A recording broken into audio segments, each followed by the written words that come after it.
It's an honor to be here, and it's an honor to salute you. And I want to congratulate Dana White and the UFC.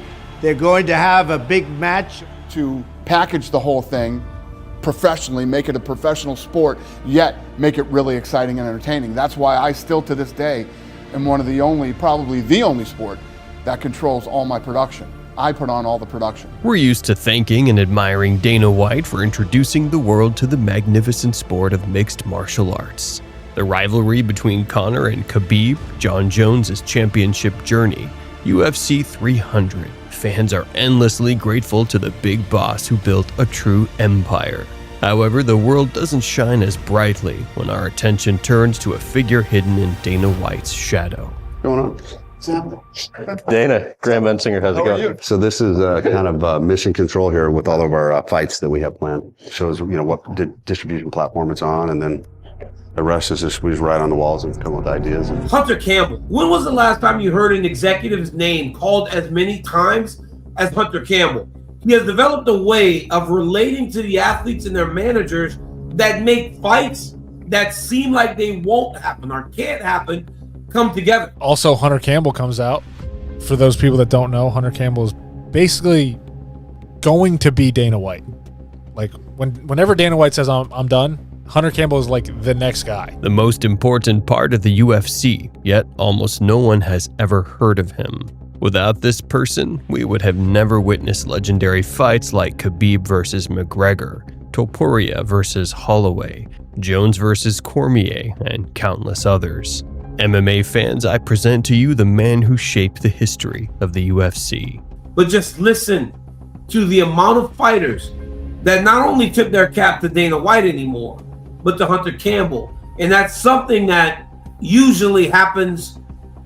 A guy like him usually stays behind the scene, but I bet anyone that's been to an event knows who that guy is now. But right now, and this might be arrogant, but it's truly what we believe, that we're the only guys that can do this. We're the only guys that can take this thing to where it needs to be. We're definitely the guys that love it, are passionate about it, and have the roadmap for where this thing's gonna go. Dana White is a legendary promoter and a top-level businessman. He built the biggest business in the industry, taking over the market and turning the UFC into a monopoly. But the phenomenal success of the organization wouldn't have been possible without an irreplaceable, truly one-of-a-kind professional. I'm 4 hours into the flight to Saudi. I'm fasting. I got this dude back here who just ate half of everything that was on the plane. And then I got this dude over here who ate the other half of everything that was on the plane. It's gonna be a long flight to Saudi. A mysterious figure standing behind Dana White, who rarely gives interviews, has raised many questions, especially now as Dana is busy with his Power Slap League and signing contracts with the Saudis for boxing events. And now the man who has long remained in Dana's shadow is finally stepping into the spotlight. It's not the way we do business. It's not the way Jeff has conducted himself. It's not the way we've built the culture of the program. It's not the way I do business with partners at this level when you've spent millions and millions and millions and millions of dollars. If I was somebody in the future that was looking at getting in business with USADA, it would concern me the way that this relationship has come to an end. To give you an idea of just how important this person is, he initiated the UFC's split from USADA. Make no mistake, Hunter is not merely Dana White's shadow. He is the UFC's chief matchmaker, lead analyst, and the most indispensable part of the organization. So, who exactly is Hunter Campbell? Hunter holds 3 higher education degrees and is a lawyer by profession. His father once worked with the Fertitta brothers, the former owners of the UFC. Hunter joined the UFC in 2017 as a legal consultant handling fighter contracts. And Dana White has stated that no one has ever done that job better than Campbell. Of course, Hunter's career quickly took off. He is now the vice president of the UFC, and almost all fighter-related matters go through him. Contract extensions, helping foreign fighters obtain visas, meeting athletes in person, and dealing with state athletic commissions. However, his main focus is working with the UFC's top echelon of fighters. Dana White describes Campbell's role as a wartime consigliere. Most managers of elite fighters refer to Hunter as the gray cardinal of the UFC, emphasizing that he makes most of the key decisions. I just got off the MRI table. We're waiting for the results. I got the results. You're out 6 months to a year. You got to go have surgery. You're lying. I swear on my life, full tear. 6 months to a year? So we're gonna have to send you to whoever the best is out in LA. 6 months to just rest, and then you probably are gonna have to just gingerly figure out when you're ready. But assume minimum 6 months before you can start training. A few years ago, renowned journalist Ariel Helwani stated that Hunter Campbell was the third most powerful figure in the organization, after Ari Emanuel, CEO of Endeavor, the company that previously owned the UFC, and Dana White. Over the years, Dana has increasingly become the public face of the company, while Hunter has taken control of most internal operations. Although Campbell is friendly with fighters in informal settings, he takes a no-nonsense approach in negotiations. He rarely makes financial concessions, and when necessary is willing to threaten champions with title stripping. You guys know how the UFC contract can be restrictive. As an independent contractor, you don't really have a say in that contract. You don't even have a right, so I can't do that. For example, it was reported that Campbell pushed for the introduction of an interim heavyweight title during Francis Ngannou's reign as champion. The Cameroonian and his team were extremely unhappy about it, but Hunter ultimately executed his plan with precision and determination, forcing Ngannou to leave the best MMA organization in the world. Can you give a comment or no? I'm gonna sleep tonight. I'm ready to sleep tonight, man. I love our guys, man. None of this is possible without our guys. A great example of Hunter's work was UFC 303. The event lost its main fight just weeks before the scheduled date and had to be rescued by Alex Pereira. Later, even more urgent problems arose. During the preliminary card, it became clear that Brian Ortega couldn't fight, meaning the co-main event was falling apart. According to ESPN, just minutes after the news broke, Campbell was already on the phone with Dan Ige in Las Vegas. As a result, Ige accepted a fight against Diego Lopez on just 4 hours' notice and stepped into the octagon. Although Ige lost, he earned well-deserved praise from both fans and UFC management. This is a perfect example of how Hunter Campbell operates. Without his work, the UFC's success simply would not be possible. I told you guys 2 years ago, watch what happens to Power Slap in the next 2 years, and I'll say it to you again. Watch what happens to Power Slap in the next 2 years.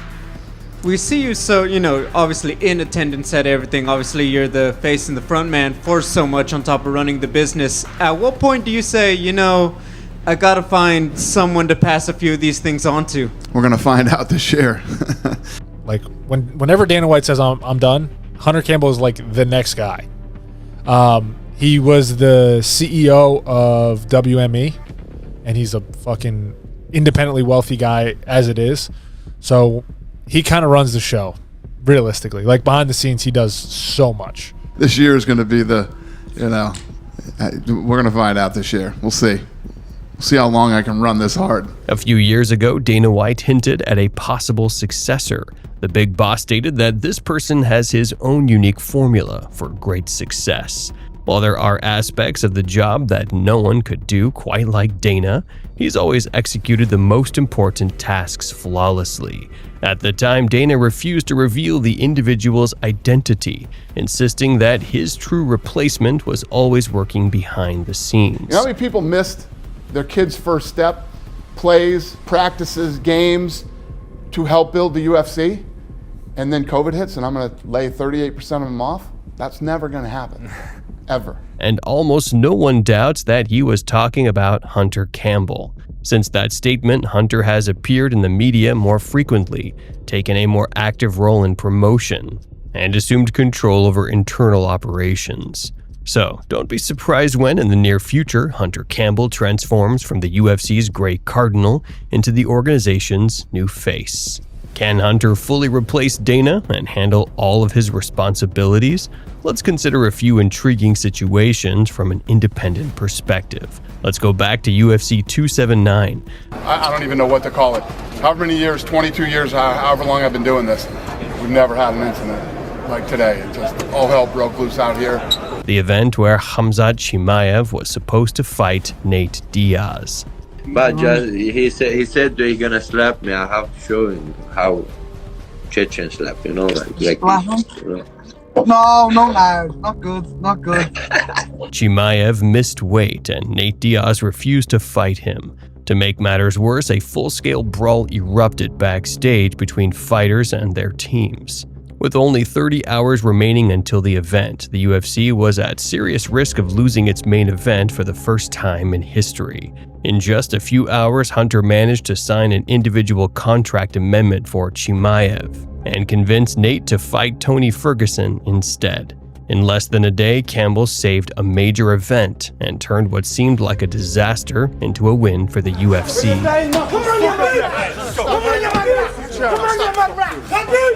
Conor McGregor's team. They threw a chair through our window of our bus and we're stuck at the Barclay Arena. Remember that infamous situation when Conor went completely off the rails? It was a wild, dramatic display of open hostility between fighters. There's a guy named Artem who is Conor's best friend. He's from Russia. Khabib is from Russia too. Okay. There was some kind of Russian stuff going on between those two in New York, and Khabib slapped him. Surrounded him with his friends and slapped him. He picked up the phone and called Conor. That's embarrassing, Khabib isn't slapped me. Conor fueled up the G650 and loaded it up with Irish guys. They flew to New York and attacked the bus that he was on. Beyond the spectacle, Conor was facing serious criminal charges for causing bodily harm, and that iconic UFC 229 event was at risk of never happening.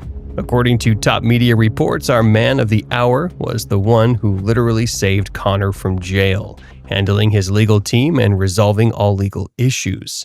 No, I disagree. My take on him is he's fucking nasty. That's my take on him. He wants to move up. He wants to move down. He wants to go That's why people love him. Those are the type of fighters that people love.